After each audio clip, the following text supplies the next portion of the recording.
Okay, so when Anthony Edwards retires, I hope he has a stand-up comedy career because I'm so curious why some of the funniest things in the world come out of his mouth. But he asked a question earlier in the season that everybody wants to know, and it pertains to a lot of teams, and that's who is number 12? Yeah. Or I guess a fan asked it, and Yeah. Ant chimed in and said, that's what I'm saying. So, I think that Jeff and Becky Laravia would like you to know that it's Jake Laravia. yeah. Yeah, it's funny. I talked about Luca's best roster a while back on TikTok, where even better than his finals team from a couple years ago with Dallas. And I mentioned Jake Laravia, and nobody knows. And I had a little tough time even, and I watched a lot of basketball, and I had a tough time like, wait a minute, where'd he come from? I couldn't Yeah. put it together. I did not know that he played let's see, how many games? 117 games with Memphis. And then he was at Sacramento, and then he went to LA. Right. And the fun fact about Jake Laravia is he went to Indiana State. He also didn't he have a stint at Wake Forest as well? Yeah, Okay. so he graduated or finished at Wake Forest, but Got an it. Indiana State kid, you know, undervalued high school player, didn't play till his senior year, and now he is a contributing factor to winning in LA. And the fun thing is like there's a bunch of players around the league where I think you just need to pay attention to them, whether they are on winning teams or not. Some of them are, some of them aren't, but they're going to be the more than just a player to be named later. They're going to be these contract guys, and Jake Laravia is one of them. And the thing I was thinking about the other day, and not to, I almost feel bad for the kid, but Dalton Connect, right? Yep. He was here in Colorado, especially darling of the NCAAs and playing well and scoring all these points, and he's in LA his first year, and everybody's like, oh my God, he's coming off the bench and he's with LeBron, Yeah. and he doesn't play. Right. So you have basically Jake's taking his minutes.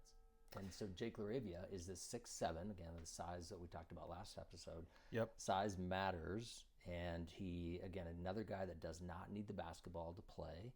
He just contributes to winning. And his stats aren't electric. There's not a lot there. He does shoot 56% from two, which is really good.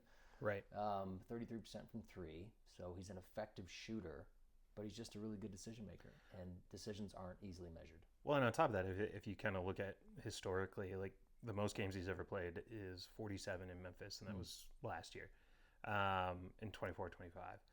And then like consistent, so like 47 plus 19, what was that? It's what? 65, 66. 66. He will likely play more than that No question. because he's already on pace to play 20 this season. He's played every game. Right. He's played every game for And his LA. minutes are the highest this season than they've ever been Yeah. in any season of his career so far. Yeah. Like he's averaging almost 26 minutes a game. Yep. Prior to that, highest was 23.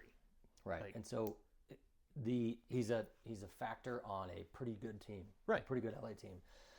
Excuse me. And no one knows, especially Anthony Edwards doesn't know who he is. And so it's fun for me when I see these players and I watch the league. And one of the reasons I like watching the league is I want to see the matchups of these really good teams and my favorite players to watch. But I also want to be like, who's number 12? Like it's so fun to see these guys. And I said this 2 years ago where we were talking about Bronny coming out for the draft. And I will stand on it today that he's a good enough player to make it. And why I thought that was because he can do all the things that you need to do as a contributing NBA player. Yeah, okay. He doesn't need to handle the basketball like, elaborate up front. Doesn't have to have escapability with the ball like Luka or Kyrie or any of these special gifts. What he needs to do is learn what spacing means on offense and on defense, how to rotate, how to run, how to cut, how to make quick, good decisions. and that's Jake LaRavia. That's just what he does. And Right. Jake, to his advantage, is 6'7", so that's why Jake is playing over Bronny too. So Yeah. but there's a number of players. Him we started with because it just made a lot of sense. It's just so funny, though. The joke is just so funny. It was really, it was, again, I'm trying not to be a fan, but that was really funny where it was all picked up on the, excuse me, in Mike's on the inside, and it's like, that's hilarious that this guy literally doesn't know who this guy is. Funny. Well, yeah, I mean, and that's maybe the best part of it all. Yeah. This is how you know we're live. I'm getting you some water. Thank you. Something's in there. But So we've got Jake. yeah, there's a number of guys that I have in my notes, and by all means, toss any of them in. And these are not in importance, but they're players that, thank you, players that I just think people are going to have to pay attention to. And in a year or two, there's going to be big contracts, like I said, or at least contributing, maybe a starter. Some of these guys were G Leaguers, and now they're starters. But the second guy on my list is very similar to Jake LaRavia in size and like kind of what his job is, and probably more defensive minded, is Spencer Jones. Yep. Spencer Jones is on a 2-way contract. He's a G Leaguer, truly. He's second year in the league, I think. Really good, effective shooting percentages, like if you wanted to get into the numbers. But what I see from him more than anything else, and I do watch maybe more Nugget games than others, but he's just an effort-driven, defensive-minded, I'll guard anybody you need me to. Like, and he's a 6'7" monster. He's like 2.25 at 6'7". Mm-hmm. Yeah. Big dude. Reminds me again of, I think I might have mentioned it to you, maybe I didn't, but Roddy, the Roddy kid from CSU. Yeah, David Roddy. That's right. Yeah. I don't know where he is, but he was in Memphis last I saw, but and Roddy was more of an offensive-minded guy, but I think Spencer, what's going to keep him in the league for 10 years plus and get him his first big contract is just a second unit defensive playing mentality where you are, again, a high-level decision maker. You know all the things on defense. Your IQ defensively is really high. You rotate when you have to, and you just, again, make really good decisions. So another guy, Spencer Jones, to tune in and watch. And I'll say this because I have a lot of friends of mine that prefer college basketball, or at least one friend, if he's listening to this podcast, but he loves college basketball. And we had this conversation, and he really couldn't give me a good reason as to why he loves it. And, it used to be like, oh, I got to watch my, these seniors are 4 years, and that's my team. And then I grew up with, there's no more seniors on any teams anymore. No, it's 1 year here, nobody that you here, knew. yeah. But this is one of those things where you can like, oh, I remember watching, if anybody watched Stanford basketball, but Spencer Jones was, Stanford Cardinals. So it's the guys that I don't know, just another reason to watch. And I hope people are paying attention to things like this, like guys that come out of nowhere. So you and I had exchanged a couple text messages during a game the other night where I flat out said, when it comes to effort, and you brought it up, he's somebody who's fighting for minutes. He's fighting, it's on a 2-way contract. He's fighting for a spot. But I flat out said he may be Denver's best defender. Yeah. And I don't think it's necessarily particularly close. Maybe CB is there. Maybe Christian Brown has, only because he's played more, only because he's been in the league longer. But and I see other players, specifically superstar players, that hate being defended by Christian Brown. Yeah. Like Anthony Edwards can't stand it. Yeah. You can almost see it immediately. Just gets the ball, CB's on him, and he's like, nah, enough of this. Yeah. I don't want any of this. And Spencer Jones, with that said, his defensive abilities stand out more just because of who he is right now and the role he has to play on this Denver team. But in the last couple of games, he's also shot really well. Yeah. Seemingly out of nowhere. Yeah, and there's a couple things at work there. So the first part of that is Christian Brown knew that in order to get on the court, he'd have to play defense. Right. And there was a controversy with him and Malone in year 2 where Christian found the doghouse somehow and wasn't playing a lot. I think it was during the Westbrook deal. Like, how were they going to deal with Westbrook and Christian Brown? Who's going to start? Who's going to come off the bench? Christian Brown basically made it impossible for Malone to say you're not going to start. So basically played so well, excuse me, that he's like, I have to play you, and I'm going to bring Westbrook off the bench. The thing I'm wondering, just something to look forward with, is as Christian Brown becomes more of an established pro, does he not play with that same level of on-ball intensity that he is now? Is he still a guy that, as a high-level offensive player on the other side, is worried about? So what happens is, and this isn't, I think it has to do with just sort of the timeline of how players evolve throughout their career. Yeah. Spencer Jones has to play defense now. He doesn't have a choice. Yeah. Right? And so in order for him to be really good in practice, all the coaches are like looking around and they see this guy who's 6'7", who's probably guarding Aaron Gordon in practice, or probably, blowing up a pick and roll with Murray, or switching on to Jokic in practice and defending him. They're like, oh my God, we have to play this guy. Right. And, even in the G League, I don't know what his G League stats are, but I guarantee they're not that great. And it's, you can look it up, but I would venture a guess that he's not a great scorer in the G League, and that's kind of how it normally goes. Like, the leading scorer in the G League doesn't come up to the NBA. It just doesn't happen, and I'll get to that in a second. But back to the original point of Spencer, I hope he maintains it, and I think for a good 2 or 3 years it will. Yeah. That he is like, all right, this is my job. I'm hard hat guy. I'm going to guard their best player, and I'm going to blow up a screen and roll, or I'm going to, rotate well, cover well, and just make defense my priority. Again, Christian Brown did that. Will he continue to do that when he comes back? I think he, I'm not saying he's fallen off in that regard, but I just think it's a natural sort of like you get in, day one, you're like, run as fast as you can. And yeah, no question. And maybe that's once you get the contract, you're like, all right, now I want to be kind of a starter and have starter roles. And I hope that's not the case. I do think Christian Brown is still the mentality of, I'm a competitor. Yeah. And I'm going to just go guard that guy.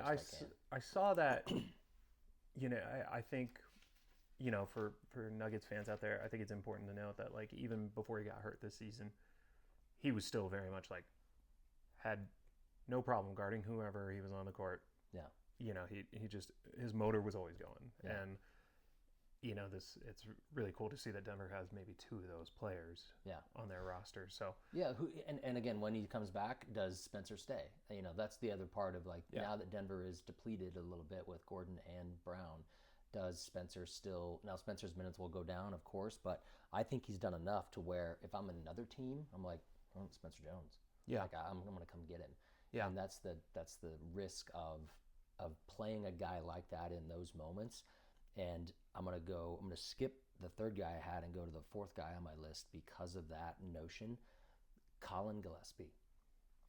Who couldn't sniff the court in Denver. Well, and the reason why Colin Gillespie wasn't on the court in Denver was because of the front office and coaching staff. Yeah, of course. That was not, he was chosen by the wrong person. That's all I'll say about that. It is cool to see him serviceable, though. Starting. More than serviceable. Starting in Phoenix, and quietly they're 13-9, not quietly, but they're 13-9, which is middle of the West. I think they're still, top 8 or whatever in the playoff. I know they're only 20 in, but he just is that guy. Like, it kind of reminds me of TJ McConnell, and I would have thrown TJ McConnell on this list, but we all know about TJ. TJ's a known entity, but Colin, again, wasn't on an NBA team last year. I don't think he had minutes anywhere else except Denver last year, and now he's, again, starting at Phoenix. Another guy that, if you love, you're a Villanova guy, or you're a college guy, and you're like, oh, I love these college guys, or you're a traditional point guard person like we used to be a decade ago before everybody was 6'7" and above. Colin Gillespie's 6'1" on a tall day, and he absolutely makes them go. 5 assists is no joke. His PER, so the average league PER we talked about last week when we were talking about all that stuff, it's 15, so he's above the league PER. Yep. His win share is 1.9. So he's contributing to winning. He's scoring a bit. He's got 13 points a game, 5 assists. I mean, the other night when Phoenix was playing Denver, he was giving Denver some fits. Yeah. The lack of perimeter defense notwithstanding. But so that's where the departure away, and the next guy I'm going to talk about too is in that same vein. But the departure away from completely being all big guys and Yeah. having a person like a smaller, faster guard that can get in the paint, like a TJ McConnell. Now, I don't know if you can win championships with that model, with having a 6 foot point guard, or maybe under 6 foot, and the next guy is, but you see how easy it is for them to get in the paint. Totally. And from a team standpoint, if you can get in the paint offensively, you will control a lot of stuff. Yep. We used to joke that you could roll, a nickel down the lane, and everybody would tag the nickel as it went down the lane, because everybody just kind of pays attention to the paint. Yeah, of course. Yeah. And Colin Gillespie and the next guy I'm going to talk about are walking paint touches. Okay. And so the next guy is not Andrew Nemhard, but Ryan Nemhard. Everybody knows Andrew. Yep. But Ryan's is shorter. He's listed at 5'11", which is amazing to me. I didn't think he was even that small. I thought he was a little bigger than that. But I'm taller. Yeah, okay. You're taller. I'm not. I would argue that I prefer him over D'Lo, over the starter. Okay. I'm not a fan of him being the point guard. I'd rather have Nemhard, because he doesn't have to shoot it all the time. Yeah. And again, another guy that's like, his stats are, whatever. He lit up Denver. He had 13. I'm sorry. He's in the last 5 games. This is great. He's 12 of 18 from 3, 66% in the last 5 games. He had 13 and 10. 13 against Miami, 13 assists against Miami, 10 assists against Denver. Yeah. And they're 8 and 15. They're not very good, but it's a chance for them to. Anthony Davis was out. Dallas is a I think a dumpster fire waiting to happen. But well, that's why Mark Cuban's back calling shots again. And once they get when Kyrie comes back, sorry, Ryan Nemhard's gonna not have a role. So again, but is he earning himself a job today, just like Colin Gillespie did, just like Spencer Jones is? I think they are. I think that's absolutely true that he is. Again, another guy that's smaller, faster, gets in the paint, just a walking. 8.6 points. I mean, 8.6 points a game is no joke.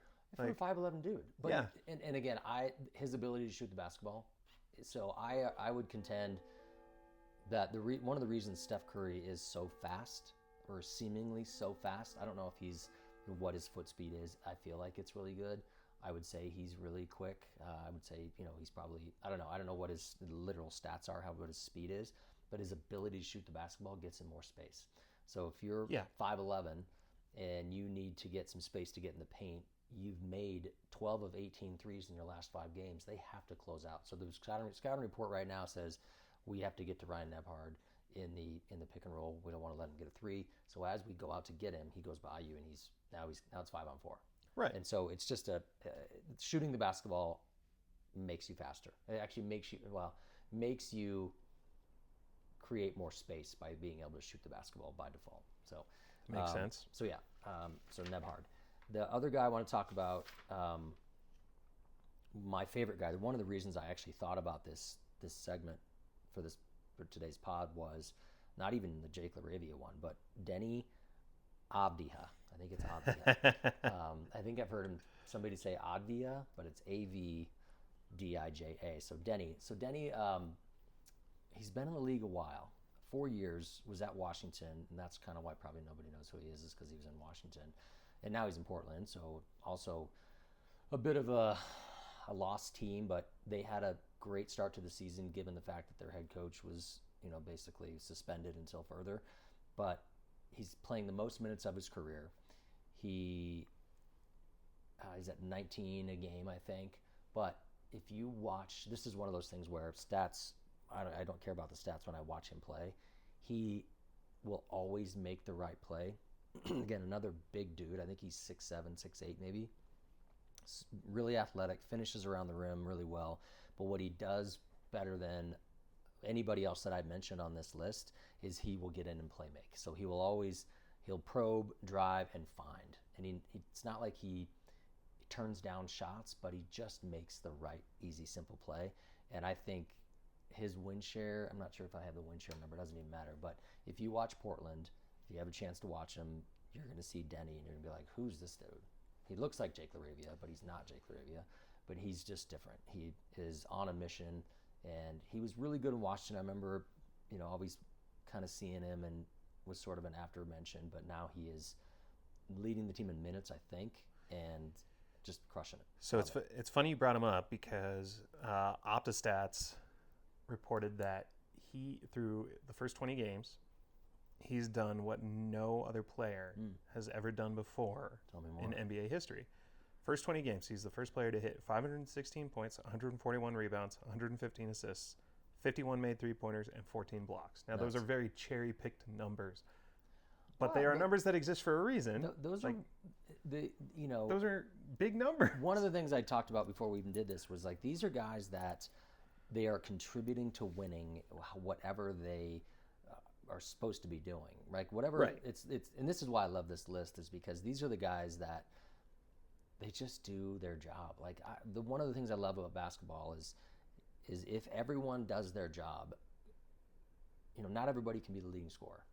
Not everybody can be a shot blocker. Not everybody, gets to be, gets the last second shots, right? So if you do your job, you have a chance to win. If you all do your jobs collectively, that's how you win championships, games, all those things, right?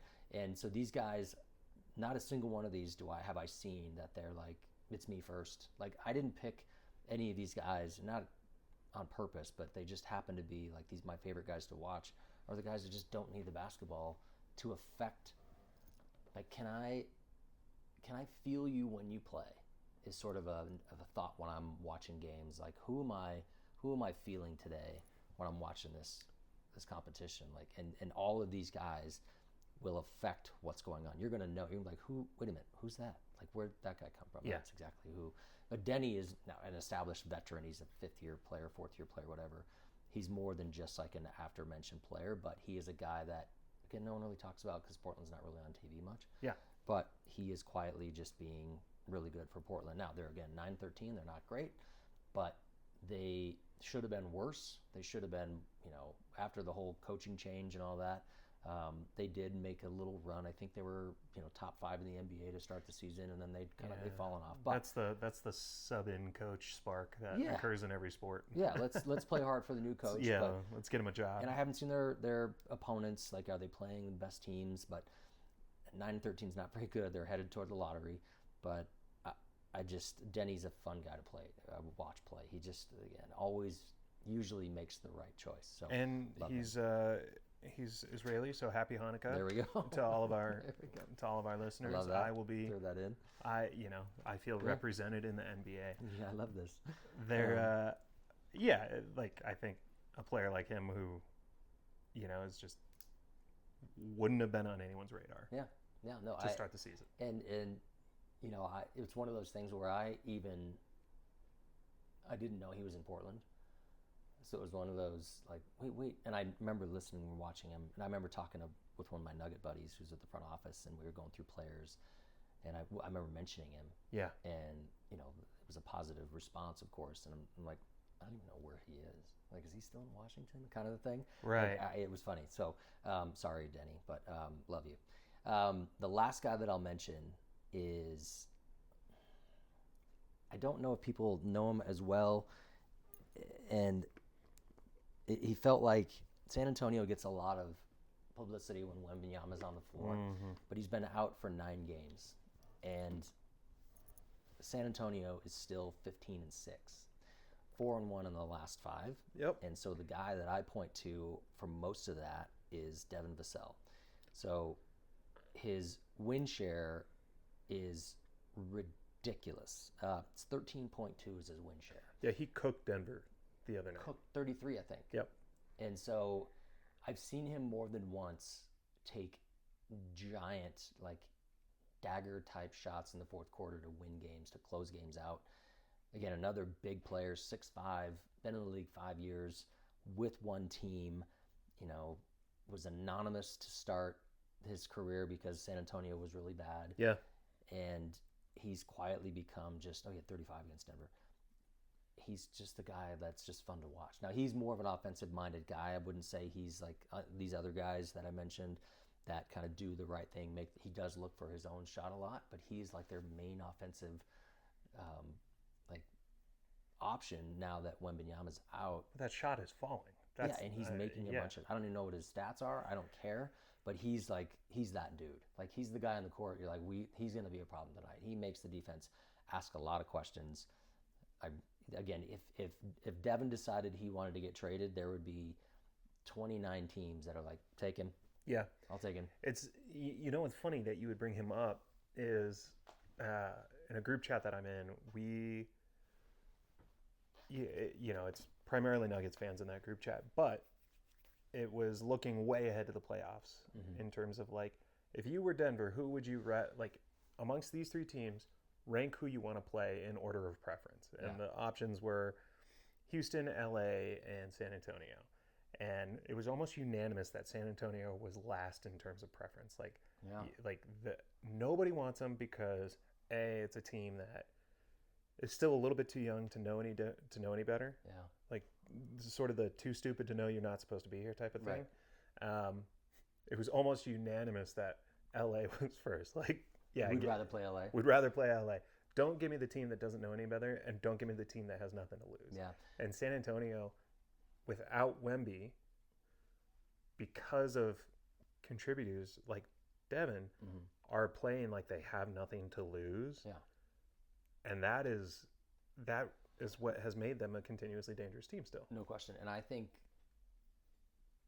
not to get off the topic of the pod, but like LA has everything to prove. Like the pressure to make or break to advance. Yeah, the pressure to be really good this year and go deep and win even a championship is really high. You have, some say, not me, but you have this player on the team that's, supposed to be the best ever, and they have to be great. Like you don't really have an option. And Houston, again, you go get Kevin Durant, and you're like, well, we kind of have to be. And they're really good. Both of those teams, all three of those teams, I think are really good. Yeah. But to your point, if Wembanyama's on the court and he's playing in the playoffs, anything could happen. And again, like you said, right. I don't think they get to like if it's in the Western Conference Finals, but in the first round, like if you have to play San Antonio, you don't want San Antonio. No, because they'll get to the first or second round, and for whatever reason, this is an unwritten rule. Not a rule. It's an unwritten occurrence that happens every time a young team is really good. Yeah, they're not going to go to the finals immediately. They just don't. Right. They kind of take these steps. Denver did the same thing. Every championship team, and then this is just me throwing out things just to see if they stick, but even Chicago, it took them years to get through Detroit, Cleveland, and then not until 1991 did they break through. I forget who they played in the Eastern Conference Finals, probably Cleveland. And then all of a sudden they're there. Like you can't just get there. Now they won as soon as they got there to the finals, right. But you don't just show up, get to the finals and win. Now that's why I don't know if LA, again, second year of Luka, and I don't know. But back to San Antonio, I see them winning a series, and then second round maybe not going to go for them. Maybe they throughout the second round. Like I'm waiting for Minnesota now to break through. They've had so many. They've gotten to the Western Conference Finals and made pushes on these teams, multiple times. It's ready for that. It's like it's time for them to go, but they're just not having a great season. Right. But for whatever reason, you just have to kind of figure out how to do it. Now, like possession type basketball with like LeBron, I don't trust them in the playoffs. Like I really don't trust LeBron. No. In the playoffs, I trust Luka. Blaming lack of performance on old man. Yeah. Ish. That's what he said the other night. Oh, I didn't. I didn't even. They're just. I'm so. Anyway, I won't get into that. But this is why I love just like who's going to get there. But on every one of these teams that you're watching, whoever your favorite team is, just there's a guy there that's like just fighting for his life, and he's getting some minutes. Yeah. We'll get into the rookies probably the next pod. But there's guys that are contributing to winning and doing these things that are just, you just have to pay attention to them. And my favorite thing is the guy you didn't think was going to be very good is now just like electric. Like we know Cooper and we know Wembanyama, number one pick. We know all these guys that are first round picks or top 5 picks. We know they're supposed to be good. So they're known entities. The fun stuff for me is like, oh wait, where'd that guy come from?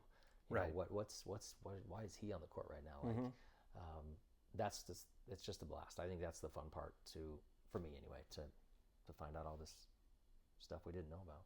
So Yeah. I don't know. Well, Nice to watch.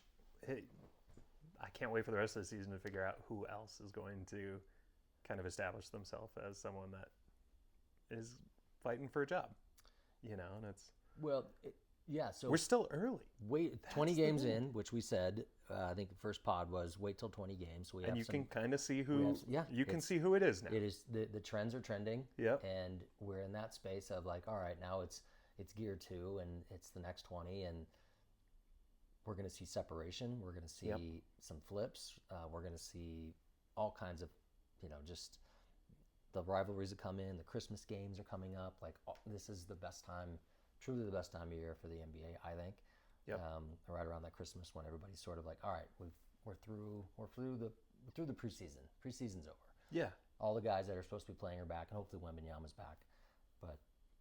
And of course, there's a lot of injuries to fight, but this is so fun. I love it. Speaking of coming out of nowhere, did you see the highlight from last night where TJ McConnell slapped Bruce Brown's butt after drilling a shot over him?